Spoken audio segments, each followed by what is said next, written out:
എങ്ങനെയാണ് നമ്മൾ അയവിറക്കുന്നത്? ഈ രാജ്യത്തുള്ള ജനങ്ങൾ വളരെ വ്യക്തമായ നിലക്ക് മനസ്സിലാക്കിയതാണ് സമസ്ത കേരള ജമിയത്തുൽ ഉലമയെ സംബന്ധിച്ച്. ഈ 100 വർഷക്കാലം ഇവിടെ ഈ രാജ്യത്തിൻ്റെ മതേതരത്വം, ഇവിടുത്തെ മതസൗഹാർദ്ദം, ഇതൊക്കെ പൂർണ്ണമായി സംരക്ഷിച്ചുകൊണ്ടിട്ട് ജനങ്ങളിൽ എന്തെങ്കിലും നിലക്കുള്ള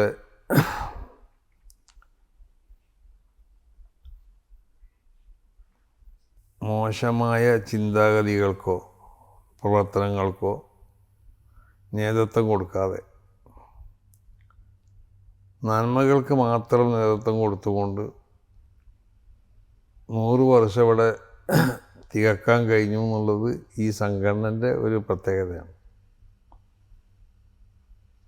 ചിലപ്പോൾ ഇങ്ങനെ 100 വർഷം തികച്ച സംഘടനകൾ വളരെ അപൂർവമായിരിക്കും എന്നാണ് ഞാൻ മനസ്സിലാക്കുന്നത്. സമസ്ത കേരള ജമിയത്തുൽ ഉലമയെ ഈ രാജ്യത്തുള്ള എല്ലാവരും ഉൾക്കൊണ്ട ഒരു സംഘടനയാണ്. മുസ്ലിങ്ങളെ സംബന്ധിച്ചിടത്തോളം അവരുടെ മതപരമായ കാര്യങ്ങൾക്ക് വളരെ വ്യക്തമായ നിലക്ക് നേതൃത്വം നൽകുകയും അവരെ വിശ്വാസങ്ങൾ, അവരെ കർമ്മങ്ങൾ, അവരെ ആചാരങ്ങളൊക്കെ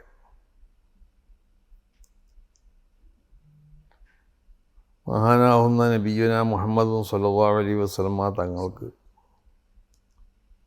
അള്ളാഹു സുബ്ഹാനഹു വ തആലയിൽ നിന്ന് മലക്ക് ജിബ്രീൽ അലൈഹിസ്സലാത്തു വസ്സലാം മുഖേന അവതരിപ്പിക്കപ്പെട്ട ഈ വിശുദ്ധമാവുന്ന നിയമസംഹിതകൾ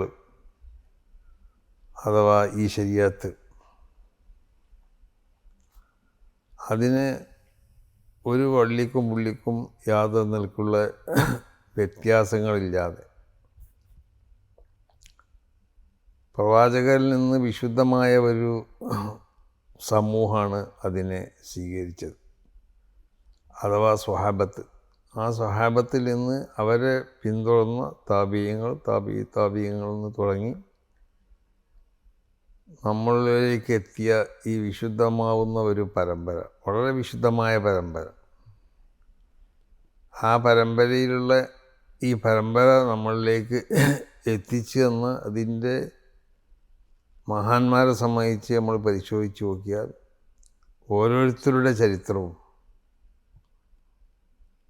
അവരെ പ്രസവിക്കപ്പെട്ടോളം മുതൽ അവരെ മരണം വരെയുള്ള ചരിത്രങ്ങൾ വളരെ വ്യക്തമായ നിലക്ക് ചരിത്രകാരന്മാർ രേഖപ്പെടുത്തിയിട്ടുണ്ട്.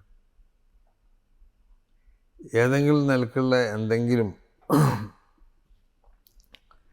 മോശമാവുന്ന പ്രവൃത്തികളോ ചിന്താഗതികളൊക്കെ ഉള്ള ആളുകൾ ആ പരമ്പര പരിശോധിച്ച് നോക്കിയാൽ അത് കാണാൻ സാധ്യമല്ല.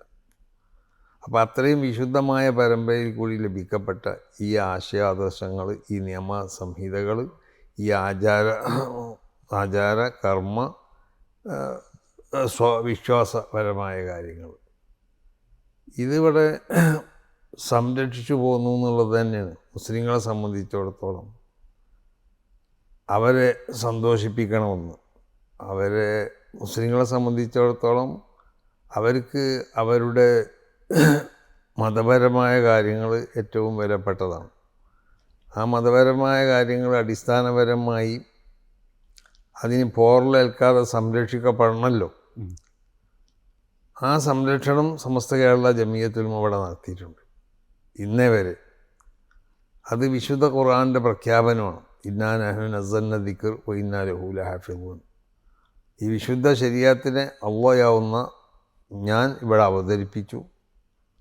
അതിന് ഈ ദുനിയാവ് നിലനിൽക്കുന്ന കാലഘട്ടത്തോളം അതിനെ സംരക്ഷിച്ചുകൊണ്ട് നിലനിർത്തി പോകാനുള്ളതായ സർവ്വ സംവിധാനങ്ങളും ഓരോ കാലഘട്ടത്തിലും അല്ലാഹു സുബ്ഹാനഹു വ തആല ഉണ്ടാക്കി തീർക്കുകയും ചെയ്യും. അതിൽ നിന്ന് മഹാനാവുന്ന നബി സല്ലല്ലാഹു അലൈഹി വസല്ലമ തങ്ങളുടെ കാലഘട്ടത്തിൻ്റെ ശേഷം സഹാബത്ത് ചെയ്തത്. നബി ചെയ്ത ആ സംരക്ഷണം സഹാബത്തിൻ്റെ ശേഷം അവരുടെ ശിഷ്യന്മാരാവുന്ന താബീയങ്ങൾ, അവരെ ശിഷ്യന്മാർ തുടങ്ങി ഇന്ന് നമുക്ക് ഇത് ഏൽപ്പിച്ച നമ്മളെ മഹാന്മാരാവുന്ന നമ്മളെ ഉസ്താദന്മാർ, നമ്മളെ മശായിഖന്മാർ, അവരൊക്കെ ചെയ്തത് ഇതിൻ്റെ സംരക്ഷണം. അപ്പോൾ ആ സംരക്ഷണം ഓരോ കാലഘട്ടത്തിലും ആ കാലഘട്ടത്തിന് അനുയോജ്യമായ നിലക്ക് അല്ലാഹു സുബ്ഹാനഹു വ തആല സംവിധാനിക്കുന്നതാണ്. അപ്പോൾ ആ സംവിധാന രൂപത്തിൽപ്പെട്ട അതിൻ്റെ ഒരു മാർഗ്ഗമാണ് സംഘടിതമായ നിലക്കുള്ള സംരക്ഷണം. അപ്പോൾ സംഘടിതമായ നിലക്കുള്ള സംരക്ഷണം ആവശ്യമാണെന്ന് സമസ്ത കേരള ജമിയത്തുൽ ഉലമ രൂപീകരിക്കപ്പെടുന്ന കാലഘട്ടത്തിൽ അന്ന് ഇവിടെ ഉണ്ടായിരുന്ന മഹത്തുക്കളാവുന്ന സാദാത്തുക്കൾ, പണ്ഡിതന്മാർ, അവർക്ക് ബോധ്യപ്പെട്ടതിൻ്റെ അടിസ്ഥാനത്തിൽ അവർ സംഘടിതമായി കൊണ്ടുള്ള ഒരു പ്രവർത്തനത്തിന് ആവശ്യമാവുന്ന സംവിധാനങ്ങൾ അവർ ഒരുക്കി. അതാണ് സമസ്ത കേരള ജമിയത്തുൽ ഉലമയും അതിൻ്റെ പോഷക സംഘടനകളൊക്കെ. അത് ഇവിടെ 100 വർഷം കഴിഞ്ഞു. ഈ 100 വർഷത്തിനിടയിൽ ഞാൻ ആദ്യം സൂചിപ്പിച്ചല്ലോ, എല്ലാവരും അംഗീകരിക്കപ്പെടുന്ന മുസ്ലിങ്ങൾ അവരെ മതം സംരക്ഷിക്കപ്പെടുന്ന ഒരു സംഘടന എന്നുള്ള നിലക്ക് മറ്റുള്ള മതക്കാർ യഥാർത്ഥ ഒരു മുസ്ലിം ഇവിടെ ഉണ്ടായിത്തീരാൻ ആവശ്യമാവുന്ന സംവിധാനങ്ങളാണ് സമസ്ത കേരള ജമിയത്തുൽ ഉലമ ചെയ്തുകൊണ്ടിരിക്കുന്നത്. അപ്പോൾ യഥാർത്ഥ ഒരു വിശ്വാസി ഇവിടെ ഉണ്ടായിത്തീർന്നാൽ അത് വിശുദ്ധമാവുന്ന ഇസ്ലാം മതത്തിനെ പറ്റി മനസ്സിലാക്കണവർക്കറിയാം. അതിൻ്റെ നിയമങ്ങളും അതിൻ്റെ പ്രവർത്തനങ്ങളും അതിൻ്റെ മറ്റുള്ള സ്വഭാവ ഗുണങ്ങളൊക്കെ എല്ലാ ജനങ്ങളോടും വളരെ സൗമ്യതയിൽ, അവർക്ക് ജനങ്ങൾക്കെന്ന് മാത്രമല്ല ലോകത്തുള്ള അള്ളാഹുവിൻ്റെ എല്ലാ സൃഷ്ടികൾക്കും ആ സൃഷ്ടികളോടുള്ള കടപ്പാടുകൾ മുഴുവനും ചെയ്തുകൊണ്ട് ജീവിക്കുക എന്നുള്ളതാണ്. അപ്പോൾ ഒരു യഥാർത്ഥ മുസ്ലിം ഇവിടെ ഉണ്ടായിത്തീർന്നാൽ മറ്റ് മതസമൂഹങ്ങളോട് അവർ ചെയ്യേണ്ട കടപ്പാടുകളൊക്കെ പൂർണ്ണമായി നിർവഹിക്കുന്നവനായിരിക്കും യഥാർത്ഥ ഒരു മുസ്ലിം. മറ്റുള്ള മതങ്ങളോടും ആ നിലക്കുള്ള രീതിയിൽ പെരുമാറുന്നവനായിരിക്കും. കടപ്പാടുകളും അതിനുള്ള ഓരോ മതങ്ങളും ആ മതങ്ങളെ അപമാനിക്കാതെ, ആ മതങ്ങളൊക്കെ ഉള്ളതായ അതിന് കൽപ്പിക്കപ്പെടേണ്ട ആ നിലക്കുള്ള അതിൻ്റെ ആ എന്ത് പറയും നമ്മളതിന്, അതിൻ്റെ ആ റെസ്പെക്റ്റ്, ബഹുമാനം അത് നിലനിർത്തിക്കൊണ്ട് ആയിരിക്കും ഒരു മുസ്ലിം മറ്റുള്ള മതക്കാരോട് പ്രവർത്തിക്കുക. അങ്ങനെയുള്ള റസൂൽ സല്ലല്ലാഹു അലൈഹി വസല്ലമ തങ്ങൾ മദീനത്ത് ചെന്നപ്പോൾ മദീനത്തുള്ള യഹൂദികളുമായിട്ട് ചില കരാറുകളൊക്കെ ഉണ്ടായി. മക്കത്ത് മുശ്രിക്കീങ്ങളോട് ചില കരാറുകളൊക്കെ ഉണ്ട്. അതൊക്കെ പൂർണ്ണമായി നബി പാലിച്ചു. മദീനത്തൊന്നും അത് ഇസ്ലാമിക ഭരണം നടപ്പിൽ വന്നപ്പോൾ ഇനി അത് പാലിക്കപ്പെട്ടില്ലെങ്കിലോ ഒന്നും ചെയ്യാൻ ആർക്കും കഴിയില്ല. പക്ഷേ അങ്ങനെയല്ല റസൂൽ ചെയ്തത്. അത് പരിഗണിച്ചു, അത് പാലിച്ചു. അവരോടുള്ള ആ പിന്നെ ഉടമ്പടികളൊക്കെ പൂർണ്ണമായും കൊണ്ടിട്ട് അത് നിറവേറ്റി. അപ്പോൾ ഒരു യഥാർത്ഥ മുസ്ലിമിൻ്റെ സ്വഭാവം ഇതായിരിക്കും. മറ്റുള്ള മനുഷ്യരോട് മാത്രമല്ല, ഇവിടുത്തെ അള്ളാഹുവിൻ്റെ എല്ലാ ജീവജാലങ്ങളോടും, ജീവനില്ലാത്ത ഇവിടുത്തെ മറ്റുള്ള വസ്തുക്കളോടൊക്കെ ഒരു മുസ്ലിം പെരുമാറേണ്ട ചില പെരുമാറ്റ രീതികളുണ്ട്. അവൻ ചെയ്തു കൊടുക്കേണ്ടതായ ചില കടപ്പാടുകളുണ്ട്. അതൊക്കെ പൂർണ്ണമായി ശ്രദ്ധിച്ചുകൊണ്ടായിരിക്കും ഒരു യഥാർത്ഥ മുസ്ലിം ജീവിക്കുക. അപ്പോൾ ഒരു യഥാർത്ഥ മുസ്ലിമിനിക്ക് ആവശ്യമാവുന്ന ഉപദേശങ്ങളും നിർദ്ദേശങ്ങളും അവനക്കുള്ള മാർഗദർശനമൊക്കെ ചെയ്യുന്ന ഒരു സംഘടന ആയതുകൊണ്ട് ആ സംഘടനയെ 100 വർഷം വിലയിരുത്തി ഇവിടുത്തെ ആളുകൾ.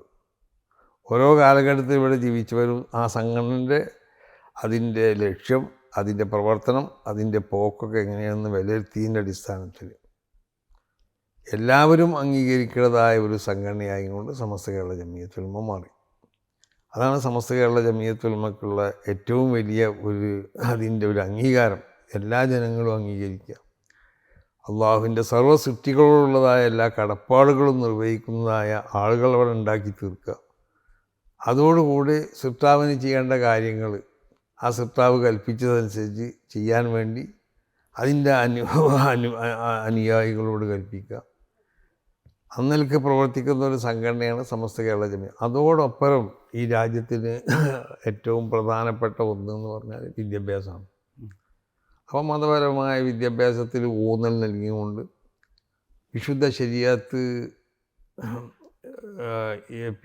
അംഗീകരിക്കണ, ശരീഅത്തിനെതിരല്ലാത്ത ഏതെല്ലാം വിദ്യാഭ്യാസ രീതികളുണ്ടോ ആ രീതികളെ മുഴുവനും പ്രോത്സാഹിപ്പിച്ചുകൊണ്ട് അത് പഠിക്കാൻ ആവശ്യമുള്ളവർക്ക് അത് പഠിപ്പിച്ചു കൊടുത്തുകൊണ്ടിട്ട് ആ വിദ്യാഭ്യാസ മേഖലയിൽ അങ്ങനെ പ്രവർത്തിക്കണം, ചാരിറ്റി മേഖലയിൽ അങ്ങനെ പ്രവർത്തിക്കണം, ആരോഗ്യ മേഖലയിൽ അങ്ങനെ പ്രവർത്തിക്കണം. മറ്റുള്ള ജനങ്ങളുടെ വിഷമങ്ങളും മറ്റും മനസ്സിലാക്കിക്കൊണ്ട് അത് ജാതി മതഭേദമന്യേ, അങ്ങനെയാണ് ഇസ്ലാമിൻ്റെ കൽപ്പന. അങ്ങനെയുള്ള ഒരു അയൽവാസിയാണെങ്കിൽ അയൽവാസി ഏത് മതക്കാരനെന്നല്ല നമ്മൾ നോക്കേണ്ടത്. ഏത് മതക്കാരനാണെങ്കിലും അവൻ നിൻ്റെ ശത്രുവാണെങ്കിലും നിൻ്റെ സുഹൃത്താണെങ്കിലും അവൻ വലിയവനാണെങ്കിലും അവൻ ചെറിയവനാണെങ്കിലും അവൻ ധനാഢ്യനാണെങ്കിലും പാവപ്പെട്ടവനാണെങ്കിലും അവൻ വിവരമുള്ളവനാണെങ്കിലും അതല്ല വിവരമില്ലാത്തവനാണെങ്കിലും അവൻ ചെറിയവനാവട്ടെ വലിയവനാവട്ടെ, അവൻ നിൻ്റെ നാട്ടുകാരനാവട്ടെ അന്യനാട്ടുകാരനാവട്ടെ, അവനെ നീ ഒരു അയൽവാസി എന്നുള്ള നിലക്ക് ചെയ്തു കൊടുക്കേണ്ട എല്ലാ കടപ്പാടുകളൊക്കെ നീ അവനക്ക് ചെയ്തു കൊടുക്കണം.